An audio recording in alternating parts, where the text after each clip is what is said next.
Oke. Baik, baik. Terima kasih kawan-kawan yang sudah hadir. Ya, iya. Tetap semangat teman-teman. Anissa juga, ya baru kelihatan wajahnya. Apa kabar? Sehat selalu ya. Oke, saya undang semuanya. Saya undang semuanya. Ya teman-teman, kita mulai saja teman-teman. Saya ucapkan Assalamualaikum warahmatullahi wabarakatuh. Waalaikumsalam warahmatullahi wabarakatuh. Ya, salam sejahtera untuk kita semua. Kita bersyukur kehadiran Tuhan Yang Maha Esa, Allah SWT. Hari ini kita dalam keadaan sehat, ya, dalam keadaan sehat walafiat, keluarga kita, rezeki kita, ya. Semoga keluarga kita tetap bahagia dalam lindungan Allah SWT. Di pertemuan ke-10, ya, tanggal 26 November 2022, ya. Baik, saya ingin ingatkan terima kasih hadir semuanya kawan-kawan. Dan juga Kang Aan, hati-hati juga di dalam mobil, ya. Ya, kita mulai saja teman-teman dalam pertemuan ke-10 ini, teman-teman. Ya, saya share kepada Anda, teman-teman, ya. Oke.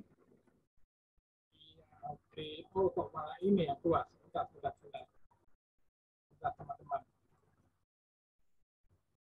Oke, saya share kembali kepada kawan-kawan. Iya. Baik, teman-teman. Kita masuk dalam pertemuan ke-10 ini dalam manajemen investasi pasar modal, ya. Hari ini juga ada tugas pertama, ya. Saya gunakan dalam bahasa Inggris untuk melatih Anda supaya Anda ya bisa oke lah, ya. Ya, kita akan mulai saja teman-teman, ya. Dan jangan lupa teman-teman, nanti 26 November ini pas absen Anda on kamera, ya, untuk Kang Aan is oke lah, ya. Karena di dalam mobil saya sudah lihat Anda, ya. Ya, kita akan bicara, oh ya, sebelumnya saya ucapkan selamat Hari Guru Nasional 25 November 2022. Semoga Anda, saya doakan dalam menjalani pendidikan, menempuh pendidikan ini, Anda menjadi sukses, baik karir Anda, pendidikan Anda, sehingga keluarga Anda bangga, dan juga menjadi bahagia karena Anda sukses mencapai pendidikan tertinggi. Amin ya rabbal alamin, ya. Nah, teman-teman, kita akan mulai. Kita akan bicara tentang analisa efisiensi pasar dalam perdagangan saham, ya. Kemarin kita bicara tentang makroekonomi secara luas, teman-teman. Sekarang kita bicara tentang analisa efisiensi pasar dalam perdagangan saham.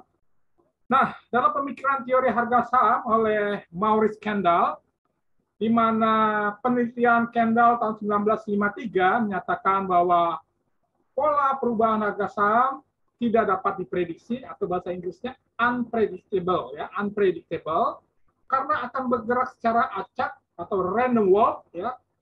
Pada awalnya teori ini ya tidak didukung oleh para ahli ekonomi, ya, sehingga ditolak, ya, teori ini, ya. Dalam beberapa kasus kejadian pasar, ya, kita lihat, ya, saya masukkan teman kita, ya, Romi Rangga, oke, masuk Romi Rangga, ya. Dalam beberapa kasus kejadian, pasar saham banyak dipengaruhi oleh psikologi pasar yang mengikuti aturan yang kadang-kadang ya tidak logis, ya, tidak masuk akal, ya. Dan akhirnya para ekonom dapat menerima hasil studi Maurice Kendall dengan teori random walk atau secara acak, ya. Nah, mungkin Anda bertanya, secara acak atau random walk itu bagaimana? Misalkan contoh kalau ada berita buruk, ya, atau berita yang kurang bisa dipercaya, ya, atau berita yang bagaimana, ya, yang tiba-tiba membuat suatu suasana ekonomi tidak baik, ya. Misalkan kenaikan tingkat bunga pinjaman bank XYZ, ya, atau kenaikan BBM kendaraan, bahan bakar minyak kendaraan, ataupun terjadi kenaikan inflasi, ya, sehingga membuat harga saham perusahaan terbaik di bursa efek, ya, atau di stock market, ya, yang sudah mendapat gelar TBK mengalami koreksi harga penurunan di pasar saham, ya, teman-teman, ya. Kadang-kadang berita-berita yang tidak baik, berita-berita yang ruwet atau berita-berita yang yang membuat suasana tidak kondusif bisa membuat harga-harga saham akan terkoreksi menjadi turun, kawan-kawan ya. Nah, sebaliknya teman-teman, apabila beritanya adalah good news atau berita baik, ya, beritanya oke, misalnya ekonomi stabil, politik stabil, ya, terkendali, ya, pemilu lancar, ya, atau suasana ekonomi bertumbuh, berkembang, ya, maka kita akan lihat nilai harga saham akan mengalami kenaikan karena ekonomi sedang bertumbuh bagus, ya. Nah, bisa kita lihat teman-teman bagaimana ada gambar pasar efisiensi lemah. Ya, saya besarkan dulu deh ya teman-teman ya. Nah, ini bisa kita lihat gambar efisiensi lemah dalam rupiah dan waktu, sehingga kadang-kala turun secara cepat, ya, kadang-kala naik lagi secara cepat, tiba-tiba harga saham turun kembali, jatuhnya banyak sekali, tiba-tiba naik, lalu turun sedikit, naik lagi, ya, turun sedikit, ya, ada kenaikan berapa persen, ya, mungkin 5%, lalu anjlok lagi. Gambaran ekonomi mengakibatkan harga saham ya terjadi fluktuasi, ya, turun naik ya, karena ya berbagai isu ya, suasana politik, ekonomi ya, dan berbagai mungkin di wilayah tersebut terjadi carut marut ya. Nah, ini gambarnya ya, bisa kita lihat gambar efisiensi lemah ya, teman-teman. Nah, selanjutnya teman-teman kita lihat gambar efisiensi pasar yang kuat bagaimana. Nah, tentunya kita lihat teman-teman ya. Ini garis lurus nilai intrinsik, ke atas adalah nilai rupiah, lalu berikutnya adalah waktu ya. Kita lihat harga saham biarpun turun dikit ya, akan naik lagi stabil ya. Mungkin 5 bulan 6 bulan turun dikit lagi ya. Ada lagi kenaikan ya, turun ya, turunnya tidak terlalu jauh, naik lagi ya. Kalau kita lihat harga-harga saham yang perusahaannya oke, yang stabil ya, di Bursa Efek Indonesia, kita lihat ya, penurunannya tidak terlalu jauh ya, akan naik lagi ya, bertumbuh lagi ya. Lalu pada saat tertentu dia turun lagi ya. Ini biasanya kalau ada turun sedikit terus naik lagi ya, artinya perusahaan tersebut stabil ya. Stabil itu wajar ya, karena ya ada suatu saat titiknya ada turun, nanti naik lagi kembali ya. Tapi turunnya tidak jauh lagi, tidak jauh seperti ini ya. Kita lihat pasar efisien lemah ya. Artinya tidak ada kepastian ya. Ini hati-hati teman-teman ya. Nanti Anda sebagai investor Anda harus bisa melihat suasana gejolak ya ekonomi ya di suatu negara, suatu wilayah, bagaimana nih nilai-nilai saham ya. Harapan ya kita ingin ekonomi kita stabil sehingga harga saham tidak berfluktuasi ya, atau tidak terlalu turun, tidak terlalu naik ya. Ini gambarannya ya teman-teman. Nah, selanjutnya teman-teman kita lihat, harap diingat nih ya. Saya sudah bikin warna hijau ya agar Anda bisa ingat ya. Warna hijau ini harap ingat dalam pasar yang efisien kuat atau strong efficient market ya, strong efficient market ya. Perbedaan antara harga pasar dan nilai intrinsik sangat tipis, tidak terlalu terjadi gejolak ya. Tadi yang seperti gambar ini kawan-kawan ya, sangat tipis ya, gejolaknya tidak terlalu banyak ya. Nah, dalam pasar yang efisien, para investor akan menerima ya, pasti akan menerima analisa fundamental yang telah diperhitungkan secara rasional ya, artinya masuk akal ya. Artinya ekonomi negara tersebut ya, ekonomi wilayah tersebut sedang stabil dan bertumbuh baik ya. Tentunya Anda sebagai analisa manajemen nanti nih teman-teman ya, khususnya manajemen finance ya, Anda harus memberikan saran-saran ya kepada investor bahwa suasana ekonomi kita bagus ya, bertumbuh dengan baik, stabil ya. Nah, ini penting sekali. Jadi memberikan motivasi dan harapan teman-teman ya. Lalu yang kuning ya kita lihat ya, apabila pasar yang efisien lemah atau bahasa Inggrisnya weak efficient market ya, weak efficient market, weakness efficient market, perbedaan antara harga pasar dan nilai intrinsik sangat besar ya. Terjadi gejolak nih teman-teman ya. Karena harga pasar banyak dipengaruhi informasi buruk atau bad news ya, berita buruk ya, sehingga mengakibatkan emosi investor yang irasional ya, dan mendapatkan informasi tidak akurat dan tidak benar. Nih benar nih ya. Anda perhatikan yang warna hijau dan warna kuning ini. Ya, selanjutnya teman-teman kita perhatikan ya, ada tingkat efisiensi pasar dibagi 3 bagian teman-teman ya. Kita lihat teman-teman. Pertama adalah sebelumnya yang ini dibahas oleh Bapak Profesor Eugene Farma ya. Profesor Agent Pharma memberi 3 tingkatan, ya, perhatikan. Pertama, the weak efficient market, ya, artinya apa nih, ya? The weak efficient market ini berbicara efisiensi pasar lemah, ya, karena pengambilan keputusan jual beli saham investor menggunakan data, harga, dan volume masa lalu, ya. Sehingga berdasarkan data tersebut maka digunakan untuk menentukan apakah harga naik atau turun. Apabila harga naik, maka investor akan membeli, dan apabila harga turun, maka investor akan menjual. Ya, kelemahannya apa nih teman-teman? Ya, kelemahannya adalah analisa ini mengabaikan ya variabel yang lain, harga saham di masa mendatang, sehingga pasti akan terjadi kesalahan prediksi teman-teman. Ya, lalu berikutnya ada the semi-strong efficient market, teman-teman, kita perhatikan. Ini adalah efisiensi pasar dikatakan setengah kuat atau semi strong, ya. Kang Aan, hati-hati Kang Aan ya, semi strong. Karena proses pengambilan keputusan jual beli menggunakan data harga masa lalu, ya. Dan semua informasi telah dipublikasikan, ya. Dipublikasikan seperti laporan keuangan, ya. Lalu laporan tahunan, pengumuman bursa, ya, peraturan perundang-undangan, politik hukum, ya, sosial, dan yang mempengaruhi ekonomi secara nasional. Ya, artinya teman-teman, kita lihat investor menggunakan gabungan berbagai informasi secara lengkap sebagai analisa fundamental untuk mengambilkan keputusan jual beli dan tawaran harga jual. Ini semi strong, ya. Lalu berikutnya, lihat teman-teman. The strong efficient market, ya. Mohon di mute teman-teman. Ini adalah efisiensi pasar dikatakan sangat kuat atau strong efficient karena investor menggunakan data yang lengkap dari masa lalu, ya. Data informasi private yang tidak dipublikasikan, ya, secara umum. Contohnya apa nih? Ya, hasil riset perusahaan yang telah dikerjakan tim riset perusahaan itu sendiri, atau membeli data-data riset dari lembaga riset lainnya. Ya.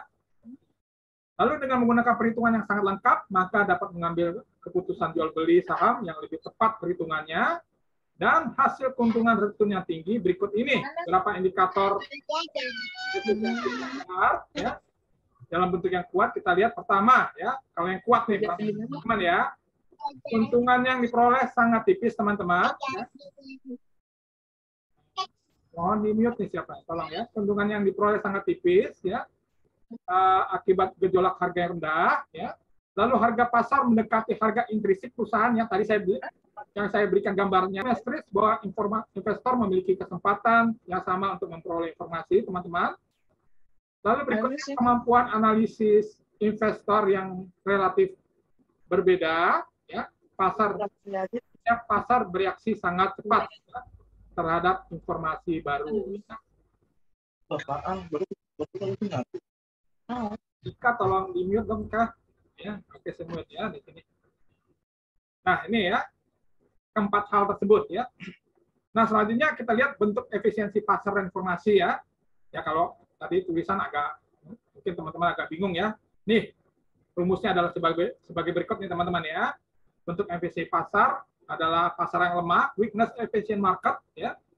Lalu ada semi strong efficient market.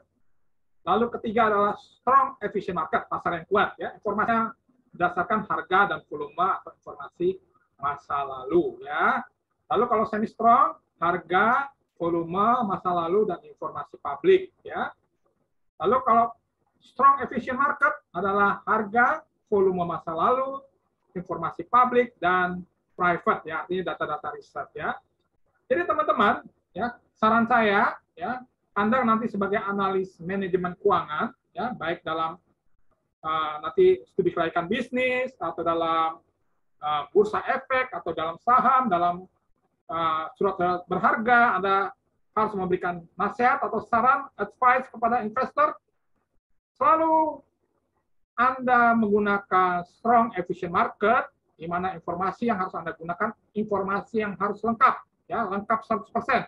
Baik harga, data-data riset dari lembaga lain, data-data riset yang harus Anda kuasai dari yang mungkin Anda harus beli, ya, agar data-data ini, agar data-data informasi untuk investor Anda agar bisa lebih kuat ya untuk memberikan keyakinan investor untuk menanamkan modalnya ke perusahaan atau ke wilayah provinsi atau negara tersebut ya. Nah, ini ya bentuk hubungan efisiensi pasar dan informasi, teman-teman ya.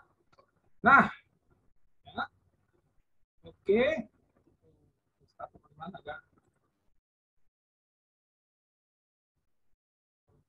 Oke, agak nge-lag saya, mohon maaf ya, kita mulai lagi. Iya. Iya, kita lanjutkan lagi teman-teman ya, tadi agak nge-lag saya. Ya, selanjutnya gambar bentuk efisiensi pasar bisa kita lihat teman-teman. Iya, ini ya gambarnya ya, tadi strong artinya ini terlihat secara luas ya. Oke. Ya. Lalu ada semi strong form ya, hanya setengah ya kekuatannya. Lalu weakness ini sangat lemah sekali, teman-teman ya. Nah, bagaimana mempelajari tentang event study ya?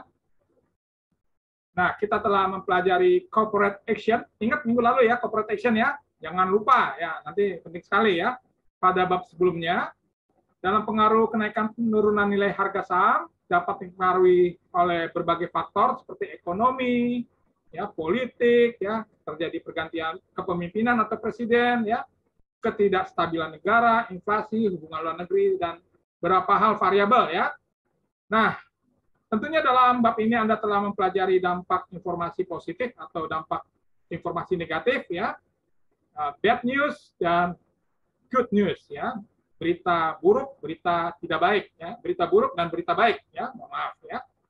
Nah, saran saya Anda sebagai penasihat investasi bisnis, apabila saham terkena dampak negatif, Anda harus memberikan saran, perusahaan harus mencari cara untuk menentukan tolak ukur dampak tersebut ya. Ingat nih teman-teman ya, investor bisnis ya atau pengusaha bisnis selalu menggunakan tolak ukur yaitu return ya, perputaran uang ya. Ingat, perputaran uang artinya harus ada keuntungan ya, yaitu perbandingan harga saat ini dengan harga sebelumnya ya. Tolak ukur return investor bisnis ya, return bisnis ini yang digunakan adalah pertama adalah abnormal return ya, abnormal ya. Ini berbicara selisih antara return aktual ya, perputaran aktual dan return yang diharapkan ya, expected return ya, expected return ya, yang dapat terjadi sebelum informasi resmi diterbitkan atau kadangkala terjadi kebocoran informasi atau lack of information ya, lack of information ya. Nah, sesudah informasi resmi diterbitkan ya, contoh biasanya mungkin ada peristiwa demonstrasi yang mengakibatkan nilai perdagangan saham anjlok atau ekonominya tidak stabil karena ada ketidakstabilan politik ya, pertikaian politik ya, misalnya antar partai atau apapun ya. Nah, berikutnya setelah abnormal return ada expected return ya, artinya return yang diharapkan ya, tentu pengusaha mengharapkan return yang diharapkan ya, harapannya tinggi ya. Dalam return diharapkan Anda harus dapat memberikan penilaian, artinya Anda harus bisa melihat perputaran return rata-rata masa lalu ya selama 5 tahun terakhir, teman-teman ya. Nanti kalau bikin skripsi ingat 5 tahun terakhir ya. Bagaimana nih perputarannya teman-teman ya? Dibandingkan 5 tahun ini terjadi peningkatan atau tidak ya? Lalu berikutnya capital asset pricing model ya, capital asset pricing model ya, ingat ya. Lalu berikutnya single market model ya. Kita lihat gambarnya teman-teman ya. Reaksi positif dan negatif dari pengumuman right issue atau saham yang akan beredar. Nah, bisa kita lihat nih teman-teman ya. Ini adalah cumulative return ya, perhatikan ya. Lalu ini di bawahnya terjadi ada reaksi positif dan reaksi negatif ya. 0 ini adalah angka kestabilan ya. Kalau kita lihat reaksi positif ya, kita lihat grafiknya akan naik ke atas. Ya, perhatikan grafik akan naik ke atas ya. Artinya reaksi positif artinya ekonomi stabil ya, kondusif ya. Ekonomi bertumbuh ya, harga-harga saham juga perdagangan ikut meningkat ya, teman-teman. Lalu kalau kita lihat di bawah grafik menurun, ya kita lihat jatuh artinya reaksi negatif, artinya ekonomi tidak bertumbuh, suasana tidak bagus, ya, tidak kondusif, ya, sehingga mengakibatkan nilai harga saham turun, ya, nilai rupiah melemah, tingkat inflasi, ya, terjadi pengangguran di mana-mana, ya. Nah ini ya banyak di negara-negara yang ekonominya tidak stabil, ya. Tapi kalau ekonominya bagus bertumbuh, ya kita lihat, ya reaksi positif, ya. Oke, ya, ini mohon diperhatikan. Nanti saran-saran saya yang 3 ini tentang hubungan efisiensi pasar dan informasi, mohon Anda ingat ya, harapan Anda menjadi ahli penasihat dalam manajemen keuangan, ya, bagaimana Anda memberikan data-data yang lengkap, yaitu strong efficient market, ya. Nah, selanjutnya teman-teman, ya, lanjutkan lagi. Nah, ini tugas pertama. Mungkin kalian kaget ya. Saya sengaja hari ini studi kasus dalam bahasa Inggris ya, Oke, saya akan terjemahkan ya. Mohon Anda dengarkan ya, Last week we have studied the macroeconomic analysis of country Republic Indonesia that is growing and stability in political economy ya. Minggu lalu kita sudah mempelajari makroekonomi analisa negara kita, Republik Indonesia, yang semakin bertumbuh dan semakin berkembang, di mana juga stabilitas ekonomi semakin baik. Ya. Indonesia Presiden Bapak Haji Insinyur Joko Widodo has successfully hosted a meeting of 20 state leaders or government 20 November 2022 in Denpasar, Provinsi Bali, Indonesia. Ya. Presiden Indonesia Bapak Haji Insinyur Joko Widodo telah menjadi tuan rumah yang sukses dalam acara pertemuan 20 negara, pemimpin 20 negara atau disebut G20, Government 20 pada bulan November 2022 yang lalu di Denpasar, Provinsi Bali, ya, Indonesia. The success of the 20 meeting leadership or G20 had positive impact on Indonesia macroeconomic. Ya. Keberhasilan pertemuan meeting leadership G20 ya, mempunyai positif yang berimpact pada makroekonomi Indonesia.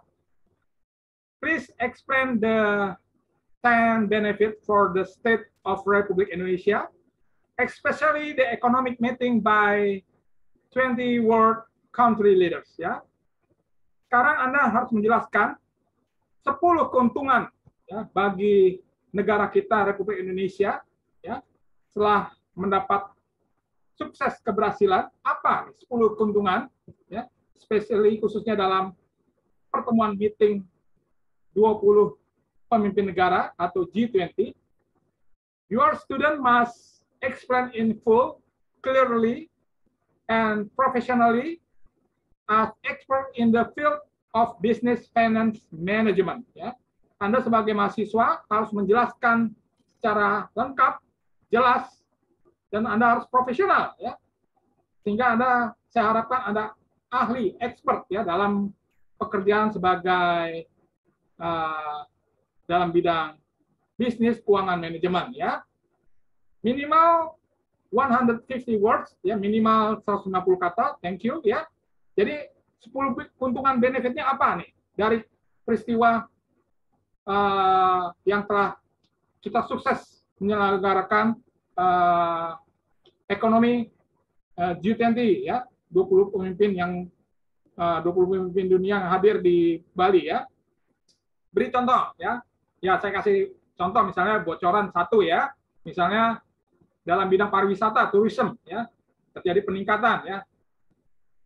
Pertumbuhan ekonomi dalam pariwisata semakin meningkat ya. Nah, ini ya satu saja ya. Nah, 9 lagi cari ya. Nah, ke 10 explain ini, 10 hal ini Anda harus menjelaskan dengan bahasa Inggris ya. Dengan bahasa Inggris secara lengkap, jelas dan mantap ya, teman-teman ya. Ini sengaja saya harus Anda harus siap pakai, harus siap meningkatkan kualitas Anda, ya. Jawaban dikirimkan bersama dengan UAS yang rapi, ya. Tugas 1 ini dalam bahasa Inggris. Nanti ada tugas 2, tugas 3, dan tugas 4, ya. Dan ingat teman-teman, dan juga terakhir UAS, ya, lewat email yang telah ditentukan, ya. Mohon teman-teman kirim lewat email, ya, jangan lewat WA saya, karena kalau WA saya jadi penuh sekali, ya. Kecuali kalau saya minta Anda kirim ke WA, ya saya Anda kirim, ya, agar bisa cepat, ya. Jadi buat yang rapi, ya, tugas 1, tugas 2, tugas 3, tugas 4, dan UAS, ya. Seperti teman-teman kita, seperti Mas Sugeng, ya, Kang Aan, ya, semua rapi, ya. Nah, mahasiswa yang hadir dalam pertemuan ke-9 minggu lalu, sebagai berikut, teman-teman, ya. Ya, untuk Mesaro, tolong, ya, Anda kemarin saya tegur, tolong bikin yang rapi, ya. Sebab itu bukan jawaban Anda loh, ya. Ini saya bicara apa adanya. Ada Mesaro, ada di sini, ya. Dan kemarin off kamera, ya. Saya harapkan jangan off kamera, teman-teman, ya, karena ini sebagai promosi kita, kampus kita STIGI agar bisa dikenal di masyarakat, ya. Oke, demikian teman-teman, saya harapkan tugas 1 dalam bahasa Inggris Anda jelaskan dalam bahasa Inggris, 10 benefit, 10 keuntungan dalam acara yang telah sukses G20, ya. Kemarin kita bicara makroekonomik Indonesia yang sangat mantap, ya. Mohon dicatat, ya, sudah saya jelaskan. Lalu Anda ceritakan 10 keuntungan tersebut, ya, 10 benefit yang sudah didapat oleh pemerintah Republik Indonesia dalam sukses menyelenggarakan acara G20 November 2022 yang lalu, yang belum lama pada saat ini, ya. Baik teman-teman, pertemuan kita hari ini, pertemuan ke-10, saya akhiri. Sebelumnya mohon on kamera, saya akan absen Anda, ya. Mohon on kamera teman-teman. Ya, Ferry Mahawi, tolong on kamera, Ferry. Iya, ya, oke. Saya akan bacakan, ya. Ada Tanti Kriaryanti, Anissa Safiati, tolong nanti bikin yang rapi, Anissa, ya. Jangan salah kirim lagi, ya. Lalu Lastri, oke, ya. Sukses, ya, di Kelapa Gading, ya. Lalu ada Lastri Purwaningrum, ada Aisyah Rataningsi, ada Mitra Sarumpet, ada Kang Sugeng Priyanto, ya. Kang Sugeng Priyanto ini bagus sekali. Ada Ristu Triani, Ristu juga bagus. Desi Wulandari, Rendi Safi'i, Yuli Aristiana, Romi Rangga, ya. Nah, kemarin saya ngobrol-ngobrol dengan Romi Rangga nih, ya. Di mana sekarang kita harus lebih profesional, ya. Oke, Robi Nawia, oke, ya. Ada Romi Rangga, ada Satria Aji Saputra, ya. Makin mantap Satria. Melkior Siki, Kang Aan Kurniawan, mohon hati-hati di jalan. Tiara Febriantika, Ferry Mahawi, Immanuel Gaiding, ya. Lalu Samsia Widya, Purwanti Ningsi, Bang Edwin Saragi, Bang Edwin nggak on kamera, Mei, dan Robi Nawia di Rumah Sakit Kanker Indonesia, ya. Baik teman-teman, pertemuan kita yang ke-10, hari ini 25, hanya 23, lagi kemana nih, ya. Ya, Yuli ada, ya. Dan saya harapkan nanti tugas 1 dibikin yang bagus, ya. Saya sengaja dengan bahasa Inggris, ya, agar melatih Anda bisa siap pakai, siap bertempur, ya, menghadapi persaingan dan globalisasi yang semakin ketat dan kompetitif ini, ya. Akhirul kata, saya ucapkan selamat hari Minggu, selamat berkumpul dengan keluarga, dan saya ucapkan wabillahi taufiq hidayah. Wassalamualaikum warahmatullahi wabarakatuh. Salam sukses dan salam sejahtera untuk kita semua. Terima kasih teman-teman. Sampai jumpa minggu depan. Terima kasih. Terima kasih, Terima Pak. kasih Pak Janji. Terima kasih Bapak. Terima kasih Pak. Assalamualaikum. Selalu. Terima kasih ya.